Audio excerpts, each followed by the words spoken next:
vimos apresentar aos órgãos balanço das atividades desenvolvidas junto do eleitorado nos 18 círculos eleitorais provinciais durante o período de 8 a 12 de corrente, sob o lema pela democracia, cidadania e desenvolvimento inclusivo. Foi uma jornada intensa de trabalho, desenvolvida nos termos dos artigos 105 e 106 do Regimento da Assembleia Nacional, que confere aos grupos parlamentares o direito e o dever de trabalhar de acordo com o plano de trabalho dos grupos parlamentares durante a segunda semana de cada mês. O que significa dizer, sem necessidade de qualquer autorização da senhora Presidente da Assembleia Nacional, que, aliás, não se sobrepõe à lei.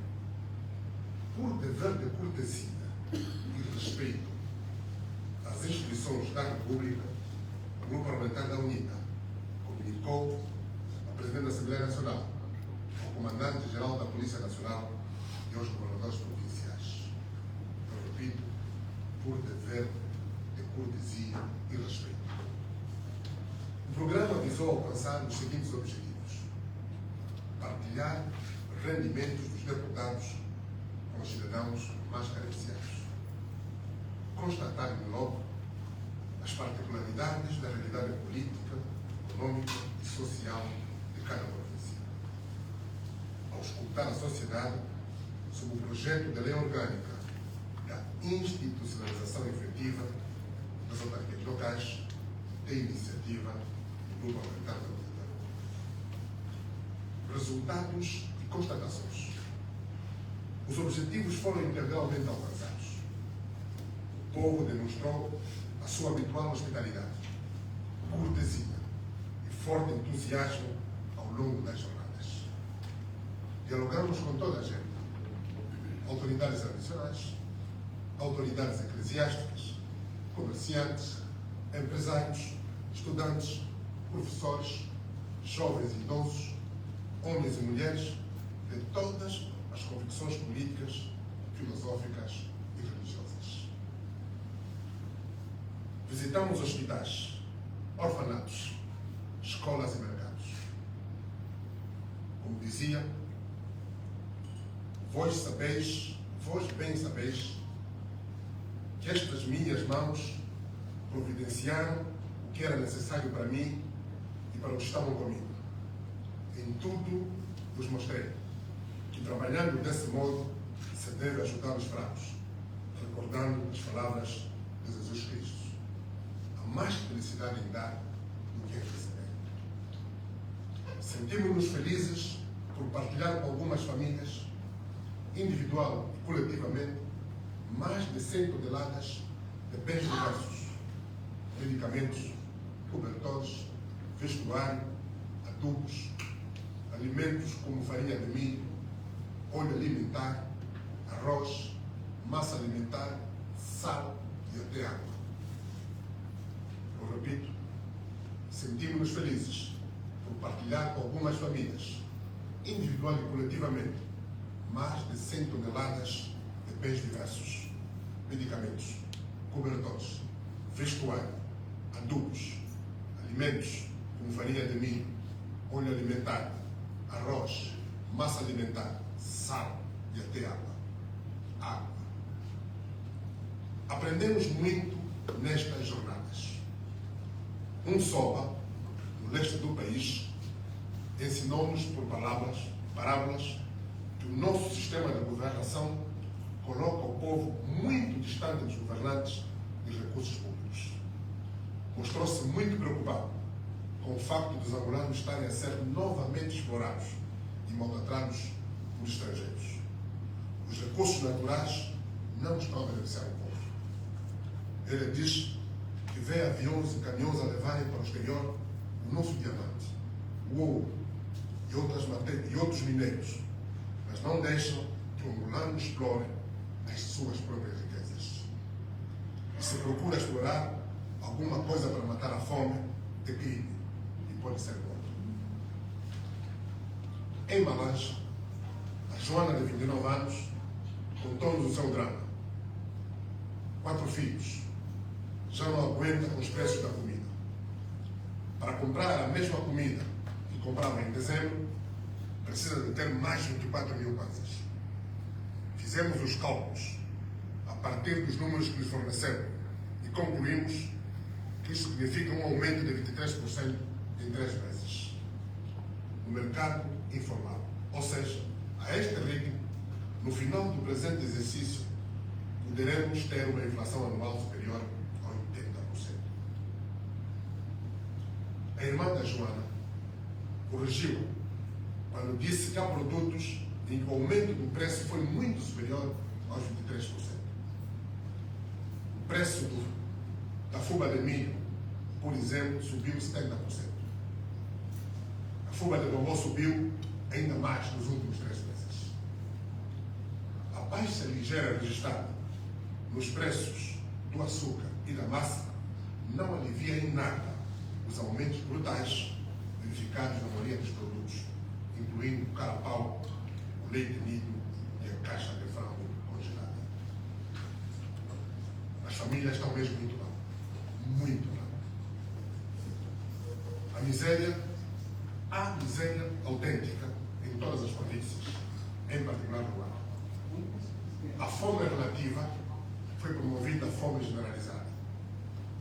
Nos mercados, as pessoas estão a abrir os pacotes de massa, feijão ou açúcar para partir aos pedaços e vender aos bocados, porque não conseguem pagar por 1 quilo, mas precisam de comer. Constatamos também, nas localidades, junto dos consumidores, que a incapacidade das famílias em fazer face à crise atual deve-se essencialmente a 3 fatores combinados. O primeiro, o ajustamento do preço real do kwanza face ao dólar e ao euro para não reduzir os rendimentos das grandes empresas importadoras. Eu repito, o ajustamento do preço real do kwanza face ao dólar e euro para não reduzir os rendimentos das grandes empresas importadoras. A diminuição dos subsídios à gasolina para satisfazer as exigências do Fundo Monetário Internacional. O não ajustamento dos rendimentos dos trabalhadores angolanos aos efeitos perversos daquelas 2 medidas no seu poder de compra.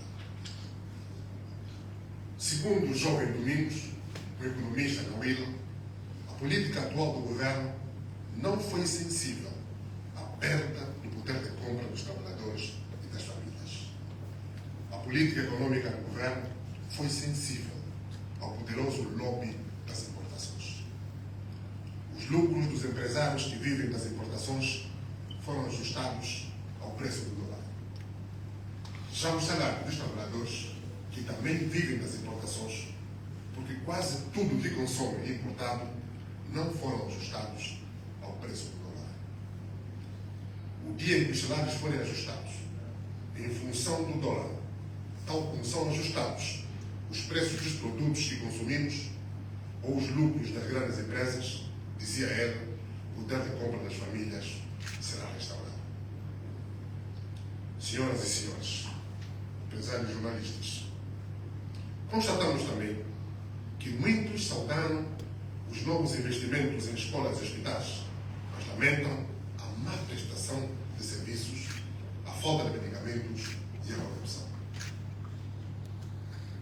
Por outro lado, fortaleceu-se a consciência cívica dos cidadãos do interior do país. Todos querem participar. Todos entendem que governar é direito, é dever e direito de todos. Ficamos persuadidos pelos argumentos da doutora Sandra Cabral, representante do CIPROF em Benguela, que acha que o país deve evoluir para círculos uninominais, ou seja, ela defende que os deputados devem ser eleitos individualmente e não nas listas fechadas dos partidos políticos. Os deputados devem estar mais ligados aos eleitores, aos cidadãos, aos interesses das pessoas e das comunidades. Ela acha também que o nível de corrupção aumentou, quer ao nível dos governantes, quer ao nível da administração pública e da sociedade em geral. O exemplo continua a ver descida. Todo o povo está consciente que o Presidente da República não cumpre a Constituição, não cumpre a lei da contratação pública, não cumpre a lei da propriedade pública e abusa da adjudicação direta de contratos. Se o Presidente não cumpre, quem é que vai cumprir? Dizia Bonifácio, um estudante universitário em Benguela.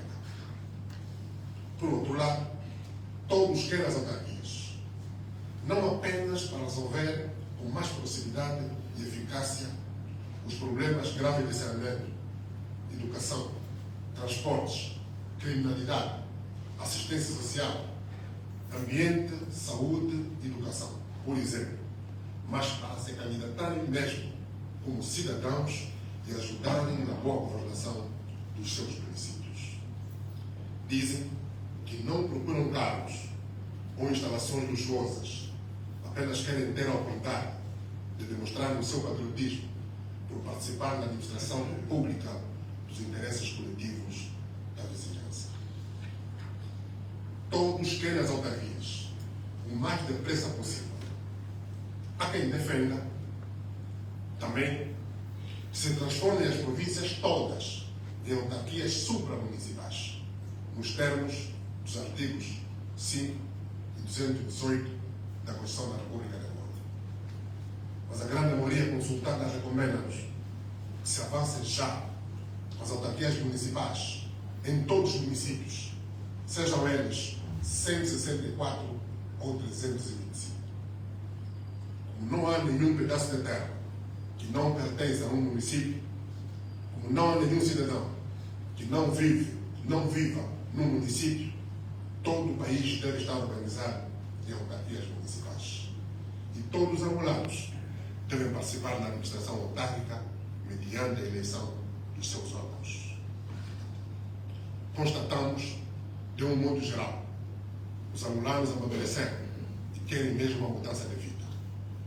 É convicção geral que o sistema atual esgotou e já não tem conserto. Está além de qualquer reforma ou revisão. Angola precisa de um novo sistema de governação, uma nova economia, uma nova cultura de governação. Não encontramos ninguém mesmo, que defenda 3 mandatos para o exercício de um cargo executivo pelo mesmo cidadão. Ninguém quer isso. Também ninguém defende, como prioridade, voltar a alterar a Constituição antes das pessoas aprenderem a cumpri-la. Um mais velho disse-nos mesmo para não nos distrairmos com isso. A prioridade é todos aprenderem a cumprir a Constituição. Se ainda não aprendemos a cumprir a Constituição que temos há muito tempo, para que alterar? Precisamos mudar o nosso comportamento, a nossa atitude perante a supremacia da Constituição e das leis e abandonar definitivamente a Constituição das ordens superiores. Devemos abandonar a Constituição das ordens superiores. Senhores jornalistas, este é, em síntese, o balanço das nossas atividades junto do eleitorado. Aprofundamos a relação de confiança entre o deputado e o povo soberano. Registramos a manifestação da sua vontade de mudança em relação à sua política econômica e social. Tomamos boa nota das dezenas de recomendações feitas sobre as autarquias, que, aliás, já estão sendo incorporadas no nosso projeto de lei, e fortalecemos a convicção de que só com democracia participativa Angola terá desenvolvimento inclusivo. A tentativa de homicídio frustrado, organizada por milícias do regime na província do Cubango, não reduziu em nada o balanço altamente positivo destas jornadas parlamentares. Entendemos que os fundamentalistas em causa são vítimas do sistema e dos obscurantismos que ele constrói, infelizmente, para manter a grande maioria dos angolanos refém da pobreza e do neocolonialismo. Aproveito a ocasião para manifestar a todos o nosso apreço pela hospitalidade demonstrada e pelo encorajamento que nos deram para prosseguir o caminho da democracia em prol da construção da nação angolana. Deus abençoe Angola. Muito obrigado.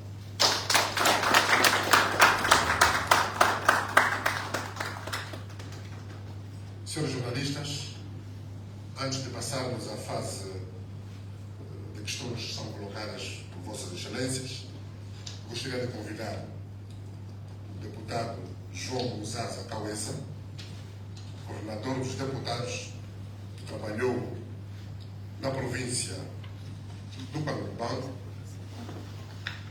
grupo de deputados que sofreu tentativa de assassinato. Vamos apresentar os deputados que sobreviveram àquela tentativa. Está cá do nosso lado esquerdo, está aqui do nosso esquerdo o deputado João Muzaza Cauessa, que é o coordenador, vai falar de viva voz, na primeira pessoa, sobre o atentado protagonizado pelo regime, tanto politicamente orientado pelo governo provincial e pela direção do MPLA na província do Panamá. Está conosco o deputado Jeremias Amino Kaunda, também fez parte do grupo de deputados, e também está David Kissadila, também membro da delegação. Está cá também, devia estar cá o nosso assessor Maurílio Vieira,